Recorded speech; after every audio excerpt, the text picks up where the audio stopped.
50 choses qui sont un gaspillage total de ton argent. En France, les ménages gaspillent en moyenne plus de 7 500 € par an dans des dépenses inutiles. Mais ce ne sont pas celles que tu crois. Dans cette vidéo, tu vas découvrir ce qui draine vraiment ton compte bancaire. Frais cachés, mauvaises habitudes, illusion de richesse. Et ce que tu découvriras à la fin, c'est qu'un simple petit pourcentage peut te voler des dizaines de milliers d'euros au cours de ta vie, sans que tu le vois venir. Les fuites invisibles qui vident ton compte, tu crois que ce sont tes grandes dépenses qui te ruinent. Mais en réalité, c'est tout le contraire. Chaque mois, ton argent s'évapore, morceau par morceau, sans bruit, sans trace. Et tu ne le vois pas, parce que ces fuites portent un masque, celui de la normalité. Tout commence par des sommes minuscules, tellement banales que tu ne les questionnes jamais. Quelques euros prélevés par ta banque, pour frais de tenue de compte. Quelques euros supplémentaires quand tu retires ton propre argent au distributeur. Quelques dizaines d'euros chaque année en frais de dossier, frais exceptionnels, frais de retard. Des mots anodins pour camoufler un racket programmé. Tu te dis, ce n'est rien, ce n'est que 3 euros ici, 10 euros là. Mais additionne. Un Français dépense en moyenne plus de 300 € par an, rien qu'en frais bancaires. Et ce n'est qu'un début. Parce que les vraies fuites ne sont pas visibles. Elles sont tapies dans les pourcentages. Un fonds d'investissement qui prélève seulement 1% de frais de gestion chaque année. Cela paraît insignifiant, un simple chiffre. Mais sur 30 ans, avec 100 000 € placés, ce pourcent se transforme en 65 000 € qui disparaissent de ton avenir.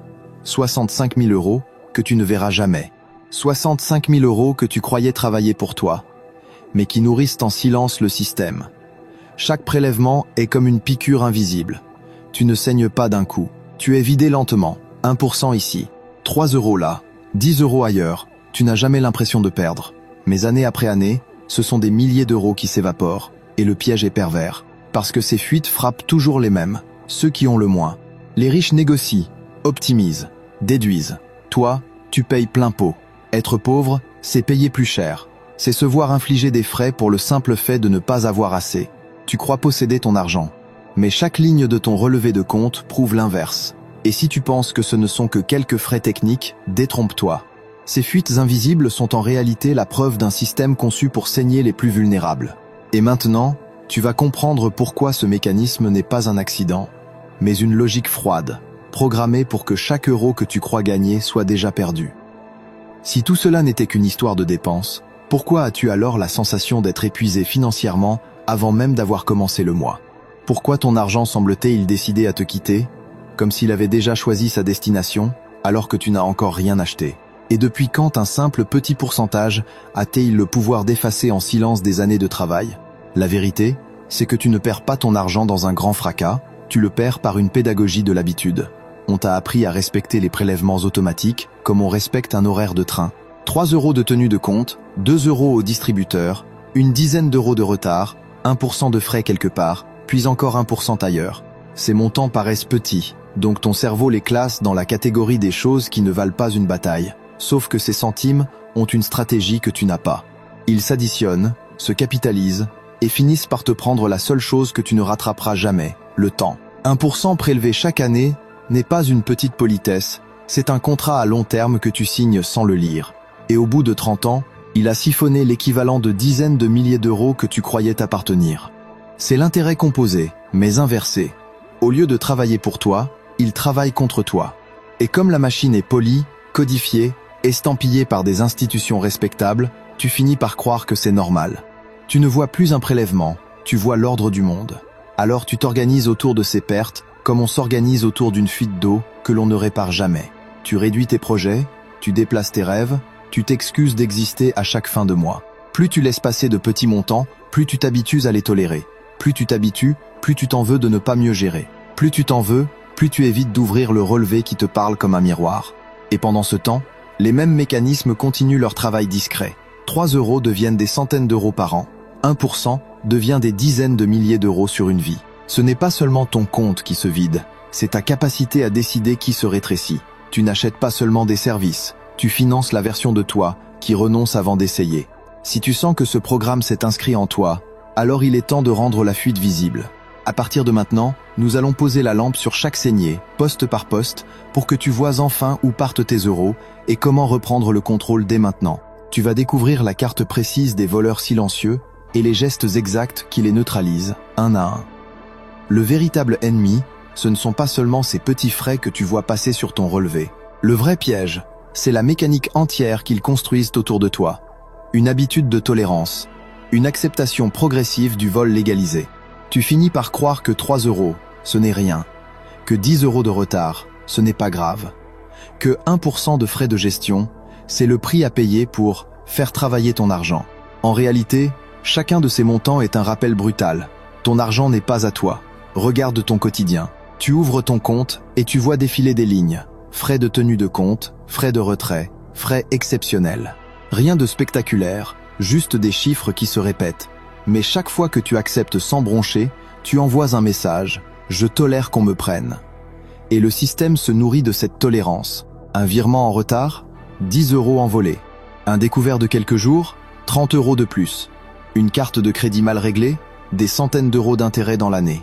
Tout ça est présenté avec un vocabulaire neutre, administratif, comme si c'était normal.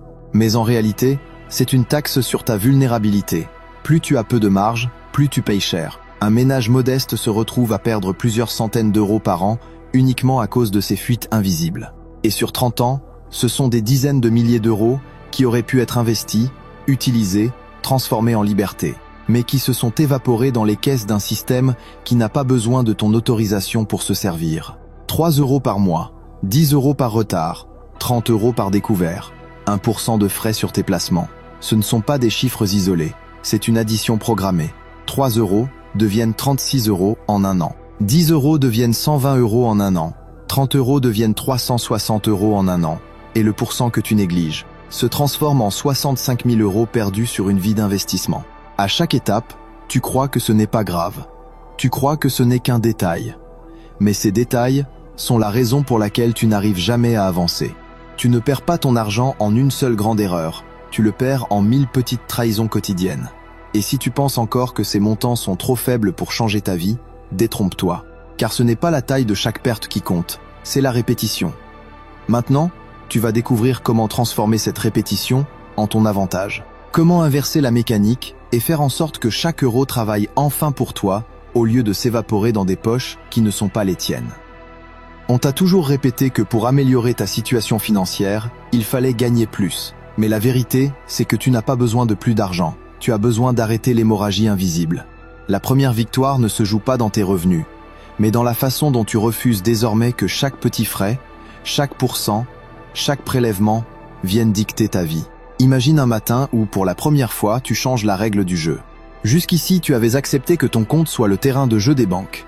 3 € ici, 10 € là, 1% chaque année qui s'évapore. Ce jour-là, tu décides que ça suffit. Tu fermes ce compte qui te vole chaque mois. Tu choisis une banque qui ne prélève pas pour te garder ton argent. Tu passes tes placements dans un fonds indiciel à faible frais. Et tu comprends soudain que ce simple geste peut sauver des dizaines de milliers d'euros sur 30 ans. À chaque décision, tu reprends un morceau de ton pouvoir. Plus de cartes qui te facturent quand tu retires ton propre argent. Plus de découverts qui t'infligent une punition déguisée. Tu mets en place un fonds d'urgence, même modeste. 500 €, puis 1000 €.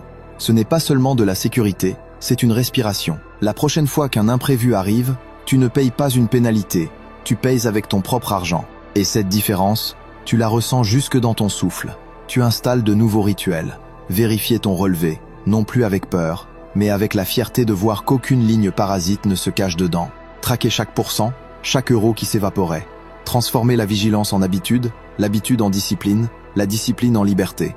Et là, tu découvres que ce combat n'est pas qu'administratif. C'est un combat intérieur. Chaque fois que tu refuses un frais injuste, tu refuses d'être la victime docile.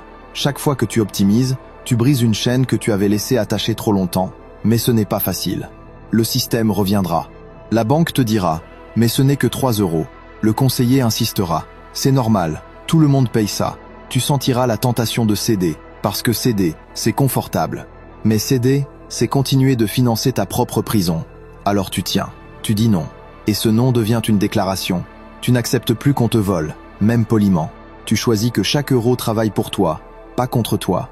Et cette décision, tu la ressens comme une victoire intime. Ce n'est pas ton budget seulement que tu redresses, c'est ton identité que tu reconstruis. Mais attention, couper les fuites visibles n'est que le premier pas. Car ce qui te coûte le plus cher, ce ne sont pas seulement ces frais discrets, c'est ton rapport à la consommation. Maintenant, tu vas découvrir comment tes propres habitudes d'achat, tes compulsions et tes désirs de paraître vident ton compte encore plus vite que les banques. Et c'est là que commence le vrai combat. Tu viens de comprendre que la vraie liberté ne commence pas quand tu gagnes plus, mais quand tu reprends le contrôle de chaque euro, de chaque date, de chaque souffle. Tu as vu comment les frais, les prélèvements automatiques, les dettes discrètes te volaient ton temps. Tu as vu comment chaque retard devenait une chaîne. Tu as vu comment chaque mensualité dictait ton horizon. Mais voici le paradoxe. Même sans dette, même sans crédit, tu peux rester prisonnier. Parce que la nouvelle cage ne se construit plus avec des intérêts, mais avec des illusions. Et là, c'est un combat différent. Non plus contre une banque, mais contre ton propre ego. Contre cette voix qui chuchote. Achète pour paraître. Consomme pour exister. Alors demande-toi, veux-tu continuer à payer pour nourrir un rôle? Ou choisis-tu de reprendre ce que ton regard vaut? Sans vitrine, sans masque, sans prix. Dans la prochaine partie, nous allons plonger dans ces illusions de consommation. Et tu vas voir qu'elles ne sont pas de simples caprices, mais les plus rentables des prisons que le système ait inventées. Les illusions de consommation et de paraître. Tu crois que tes achats te servent. En réalité, beaucoup d'entre eux ne servent qu'à une seule chose, prouver aux autres que tu existes. Tout commence par une promesse séduisante, un vêtement neuf pour te sentir mieux, un téléphone dernier cri pour être à jour, une paire de chaussures de marque pour avoir l'air sérieux. Rien d'illégal, rien d'excessif en apparence. Mais chaque achat cache un message invisible. Regarde-moi, valide-moi, accepte-moi. C'est la logique du fast fashion, qui te pousse à remplir ton armoire de vêtements que tu ne porteras que 2 fois avant de les oublier. C'est la bouteille d'eau achetée au prix de l'or, alors que ton robinet pouvait te donner la même chose pour 1000 fois moins cher. C'est la bonne affaire que tu n'avais pas prévue mais que tu prends parce qu'elle est en solde, persuadé d'économiser, alors que tu viens de dépenser. Et la mécanique est diabolique. Plus tu achètes, plus tu ressens le besoin de justifier ton achat. Plus tu justifies, plus tu répètes ce cycle. Et à force, tu n'achètes plus des objets. Tu achètes des identités temporaires, un t-shirt griffé, et tu crois acheter du charisme. Une montre hors de prix, et tu crois acheter du respect. Une voiture surdimensionnée, et tu crois acheter du statut. Mais derrière chaque logo, chaque marque, chaque illusion, tu t'appauvris un peu plus financièrement et intérieurement. Et si tu crois encore que ces dépenses ne sont que des plaisirs passagers, attends de voir ce qu'elles révèlent vraiment. Car maintenant, tu vas comprendre pourquoi ces achats compulsifs ne sont pas de simples erreurs financières, mais le reflet d'un piège psychologique beaucoup plus profond, celui qui t'oblige à payer, non pour ce que tu veux, mais pour ce que tu veux paraître. Si acheter était vraiment une question de besoin, pourquoi la plupart des choses que tu possèdes dorment-elles dans tes placards? Pourquoi ton armoire déborde-t-elle de vêtements que tu ne portes jamais, et pourtant tu continues d'en acheter? Et depuis quand, être heureux, veut-il dire ressembler à une vitrine que tu n'as pas choisie? Tout commence par une promesse subtile, une pub qui te murmure. Tu mérites mieux. Un ami qui t'envie pour ton nouveau téléphone. Un regard approbateur quand tu arrives avec une paire de chaussures flambant neuves. Alors tu y retournes. Parce que tu as appris que la validation se paie. Tu n'as pas acheté un t-shirt. Tu as acheté un silence intérieur. Celui qui calme le doute pendant quelques heures. Tu n'as pas acheté un sac. Tu as acheté un rôle. Celui d'une personne qui réussit. Mais ce rôle est fragile. Il s'effrite dès que le modèle suivant sort, dès que la tendance change, dès que ton entourage s'habitue. Alors il faut recommencer. Fast fashion, promotion, solde, gadget. Ce n'est pas la fonction de l'objet qui t'appelle, c'est l'adrénaline de posséder et l'illusion de paraître. Et tu ne t'en rends pas compte, mais chaque fois, tu payes 2 fois, une fois en euros, une fois en estime. Car plus tu dépends du regard des autres, plus tu réduis ta valeur à ce que tu affiches. Et c'est là que le piège se referme. Tu n'achètes plus seulement pour toi. Tu achètes pour combler le vide que tu ressens quand tu ne joues pas le rôle. Tu achètes pour ne pas être vu comme en retard, pour éviter la peur d'être jugé. Tu crois consommer des produits, mais ce sont eux qui te consomment. Regarde autour de toi. Ton dressing est rempli de vêtements que tu n'aimes pas vraiment. Tes tiroirs débordent de gadgets oubliés. Tes placards regorgent d'achats en solde, parce que c'était une affaire. Et pourtant, chaque matin, tu dis « je n'ai rien à me mettre ». Tu as tout, sauf ce que tu voulais vraiment. Tu crois gagner du style, tu perds ton identité. Tu crois acheter de la liberté, tu achètes des chaînes. Tu crois te distinguer, tu deviens interchangeable. Chaque étiquette que tu payes est un rappel. Ce n'est pas toi qu'on valorise. C'est ton rôle de consommateur docile. Et plus tu payes, plus tu te fais petit. Et si tu crois encore que ce n'est que de l'argent, dépensé pour des plaisirs passagers. Attends de voir la vérité. Maintenant, tu vas découvrir comment ces illusions de consommation s'inscrivent noir sur blanc dans ton quotidien. Comment chaque objet inutile, chaque logo payé au prix fort, chaque euro gaspillé finit par dessiner une carte précise de ta servitude. Et tu comprendras que ce n'est pas ton armoire qui déborde. C'est ta liberté qui s'étouffe. Le véritable piège, ce n'est pas le vêtement en solde, la montre griffée ou la bouteille d'eau minérale. Le piège, c'est l'illusion qu'il porte, celle que ton identité peut s'acheter, que ta valeur dépend de ce que tu affiches. Tu crois acheter des objets, mais en réalité, tu finances un rôle que tu ne peux plus quitter. Regarde ton quotidien. Tu rentres avec un sac rempli d'achats. Sur le moment, tu ressens ce petit frisson, cette chaleur qui te rassure. J'ai fait une bonne affaire. Mais une semaine plus tard, le vêtement est oublié au fond de l'armoire. La promotion est devenue une dépense de plus. Le logo que tu as payé si cher ne brille déjà plus aux yeux des autres. Tu crois acheter un objet, mais ce que tu achètes vraiment, c'est une émotion. Le sentiment d'appartenir, de plaire, d'être vu. Fast fashion, promotion, gadgets high-tech, articles de luxe. Chacun devient une anesthésie temporaire contre un doute plus profond. Mais ce soulagement a une date de péremption.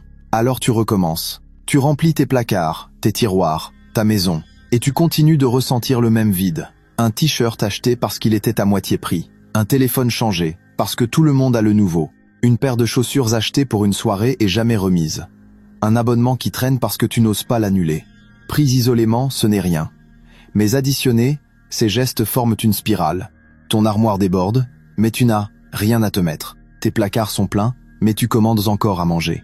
Tes tiroirs regorgent de câbles et de gadgets, mais tu dis « je n'ai jamais assez ». Et plus tu accumules, moins tu te sens comblé. Parce que ce n'est pas ton corps que tu nourris, c'est ton ego affamé. Et si tu crois encore que ce sont de simples dépenses, prépare-toi à voir l'envers du décor. Car maintenant, tu vas découvrir comment reprendre le contrôle de ce théâtre de consommation. Comment briser l'illusion que tu dois acheter pour exister et retrouver enfin la liberté d'être, sans logo, sans validation, sans masque.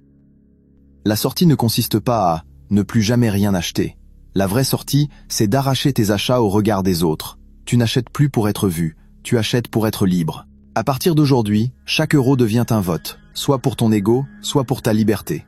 Tu choisis. Imagine un samedi matin, tu ouvres ton armoire, des piles d'habits, des couleurs, des logos.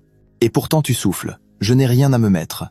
Tu prends une grande inspiration et tu bascules en mode vérité.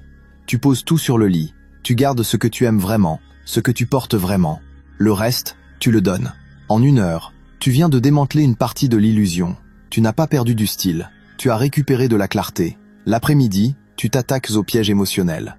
Tu désabonnes tes boîtes mail des promos, tu désinstalles les applications d'achat impulsif, tu retires les moyens de paiement enregistrés, tu mets une règle simple. 24 heures avant tout achat non essentiel, 7 jours au-delà d'un certain montant. Tu transformes la pulsion en décision. Le soir, tu regardes les objets autrement. Plus comme des trophées sociaux, mais comme des outils qui servent ta vie. Tu calcules le coût par usage. Ce manteau que tu adores et que tu porteras 100 fois vaut plus que 3 t-shirts achetés en solde que tu ne mettras jamais. Tu choisis la garde-robe capsule. Moins d'objets, plus de qualité, 0 bruit. Le lendemain, tu t'attaques aux faux indispensables. L'eau en bouteille individuelle qui coûte 2000 fois plus cher que l'eau du robinet. Terminé. Tu prends une gourde, un filtre si besoin. Les bonnes affaires qui n'existaient pas avant la promo, tu les repères, tu passes. La taxe des maths, déguisée en loterie, tu la vois, tu la refuses. Les achats en gros qui finissent à la poubelle, tu n'achètes que ce que tu consommes. Chaque nom te rend un peu plus d'air. Et puis, tu poses une dernière pierre, tu donnes un nom à la tentation. Quand elle revient, tu la regardes en face. Tu veux que j'achète pour me rassurer. Merci, mais aujourd'hui je choisis la liberté. Tu ne luttes plus contre un site, un logo, une vitrine. Tu choisis qui tu deviens quand tu poses la carte. Ou quand tu la ranges. Ce ne sera pas linéaire. La publicité reviendra, douce et insistante. Tu le mérites. Les proches souriront. Fais-toi plaisir. Ton ego te fera croire qu'un nouveau téléphone te donnera un nouveau départ. Et certains soirs, tu auras envie de céder, juste pour faire taire le vide. C'est là que le vrai combat se joue. Parce qu'à chaque renoncement, tu sentiras la brûlure de l'habitude qui meurt. Et à chaque victoire, quelque chose de plus grand naîtra, le respect de toi. Tu découvriras que la joie n'est pas dans la caisse du magasin, mais dans la paix d'un compte qui n'est plus un champ de bataille. Tu viens de réaliser que le piège n'était pas seulement dans les grands achats, mais dans ce rôle que tu jouais pour paraître. Des vêtements jamais portés, des gadgets inutiles, des logos achetés comme des identités temporaires. Mais voici le paradoxe. Ce ne sont pas seulement ces illusions qui t'appauvrissent. C'est ce que tu crois insignifiant, ces petites sommes, ces gestes quotidiens, ces cafés, ces déjeuners, ces abonnements, que tu n'oses pas regarder. C'est là que se cache la véritable prison. Elle n'est pas visible. Elle s'infiltre, goutte après goutte, jusqu'à assécher ta liberté. Alors, la question est simple. Veux-tu encore te raconter que ce n'est rien? Ou choisis-tu de voir enfin comment chaque rien, additionné, te coûte ta vie? Dans la prochaine partie, nous allons plonger dans ces dépenses invisibles. Et tu vas découvrir qu'elles ne sont pas seulement financières, mais qu'elles te volent, chaque jour, la version de toi que tu refuses encore d'incarner. Les habitudes quotidiennes qui t'appauvrissent ta vie. Tu crois que ce sont les grands achats qui te ruinent? En réalité, ce sont les petits gestes, répétés chaque jour, qui te coûtent une fortune invisible. Tout commence par un geste banal. Un café acheté en vitesse, juste pour tenir. Un déjeuner pris sur le pouce, parce que tu n'as pas préparé. Une livraison commandée, pour gagner du temps. Un abonnement oublié, qui tourne toujours en silence. Chacun de ces gestes paraît dérisoire. Quelques euros ici, quelques euros là. Tu te dis que ce n'est rien. Mais additionne-les sur un mois, sur une année, sur une décennie. Chaque jour, tu laisses filer de quoi bâtir une liberté que tu n'oses même pas imaginer. Et le piège est encore plus cruel. Ces petites dépenses ne se contentent pas de vider ton compte. Elles façonnent ton esprit. Elles te programment à croire que ton temps vaut moins que ton confort immédiat. Elles te conditionnent à échanger ta tranquillité future contre une illusion de facilité présente. Tu ne vois pas la chaîne, parce qu'elle est fine.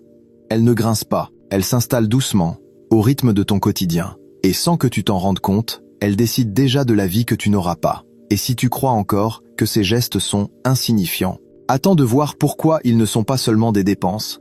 Ils sont des habitudes qui reprogramment ton identité, qui t'entraînent à penser petit, à vivre petit, et à rester pauvre, même quand tu crois gérer. Dans ce qui va suivre, tu vas découvrir le mécanisme psychologique qui se cache derrière ces petites dépenses, et tu vas voir pourquoi ce que tu appelles commodité est en réalité une prison qui se renforce à chaque geste. Si ce n'était qu'une question d'achat important, alors pourquoi ton compte se vide même quand tu évites les grosses dépenses? Pourquoi, malgré tes précautions, tu arrives en fin de mois avec moins que prévu? Et si le vrai piège n'était pas dans ce que tu crois acheter, mais dans ce que tu répètes sans y penser, tout commence par une justification douce, presque invisible. Tu te dis, ce n'est qu'un café, ce n'est qu'un déjeuner rapide, ce n'est qu'un abonnement. Chaque « ce n'est qu'un » devient une formule magique qui endort ta vigilance. Tu crois acheter une pause, mais tu signes une habitude. Tu crois céder une fois, mais tu t'entraînes à céder toujours. Ton cerveau enregistre. À chaque dépense impulsive, il libère une caresse chimique, un instant de plaisir, une micro-récompense. Et comme tout conditionnement, il te réclame la prochaine dose. Tu ne paies plus seulement en euros, tu pèses en discipline, en volonté, en liberté intérieure. Puis, insidieusement, tes gestes deviennent automatiques. Tu ne réfléchis plus, tu répètes. La main qui sort la carte, le doigt qui valide l'achat en ligne, la notification qui t'invite à reconfirmer ton abonnement, tout cela devient réflexe. Tu n'achètes plus un objet, tu achètes un programme qui te conditionne à consommer, jour après jour, sans rupture. Regarde le cercle vicieux. Plus tu dépenses par réflexe, plus ton cerveau réclame cette facilité. Plus tu cèdes, plus ton exigence diminue. Plus ton exigence diminue, plus ta vie se rétrécit. À force, tu n'achètes pas des cafés. Tu achètes la certitude d'avoir toujours besoin d'un café. Tu n'achètes pas une livraison. Tu achètes le réflexe de ne plus cuisiner. Tu n'achètes pas un abonnement. Tu achètes l'oubli, la négligence, l'incapacité à rompre. Chaque geste devient un vote silencieux pour la pauvreté. Chaque euro insignifiant devient une preuve que tu as choisi la facilité contre ta grandeur. Et plus tu votes ainsi, plus ton avenir est scellé par ces petites urnes invisibles que tu remplis chaque jour. Et si tu crois encore que ce ne sont que des petites habitudes, attends de voir comment elles construisent une prison bien plus vaste. Car dans la suite, nous allons rendre ces chaînes visibles. Tu vas voir, scène par scène, comment ces gestes minuscules forment un système qui t'appauvrit à vie sans que tu oses le nommer. Le vrai piège, ce ne sont pas seulement les grosses dépenses exceptionnelles. Le vrai piège, ce sont ces petits gestes répétés chaque jour, ces habitudes anodines, qui semblent inoffensives mais qui, goutte après goutte, perçant ton avenir. Chaque café acheté à la hâte, chaque repas pris dehors, chaque abonnement oublié, devient une fissure invisible dans ton patrimoine. Ce n'est pas l'achat isolé qui t'appauvrit, c'est l'addition silencieuse des gestes banals. Regarde ton quotidien. Tu passes à la caisse pour un déjeuner rapide, 15 euros, rien de grave, crois-tu. Mais refais le calcul, c'est 300 € par mois, soit plus de 3600 € par an. Une somme que tu n'as jamais vraiment décidée, mais qui s'est évaporée, en échange de quelques repas avalés à la va-vite. Tu ouvres une application de livraison parce que tu es fatigué. Le prix a doublé par rapport au même plat acheté sur place. Tu paies pour gagner du temps, mais en réalité tu échanges ton futur contre quelques minutes de confort immédiat. Ton armoire déborde de vêtements achetés en promotion, parce que c'était une bonne affaire. Mais la moitié dort encore avec l'étiquette, preuve silencieuse que l'affaire était un piège. Chaque habitude que tu crois normale est une fuite programmée. Et le plus terrifiant, c'est que tu ne les ressens même plus. Elles se confondent avec ta routine. Elles se camouflent dans ton quotidien comme des parasites invisibles. Alors, tu accumules. Un café par-ci, une livraison par-là. Un abonnement essai gratuit que tu n'as jamais annulé. Une soirée à 20 €, une autre à 30. Chaque mois, ce sont des centaines d'euros. Chaque année, ce sont des milliers. Et sur une vie, ce sont des dizaines de milliers. Tu crois ne rien dépenser, mais tu t'achètes en réalité une habitude d'oubli. Tu crois consommer pour profiter, mais tu t'achètes une routine d'appauvrissement. Tu crois que ce sont de petites sommes, mais ce sont de grandes chaînes.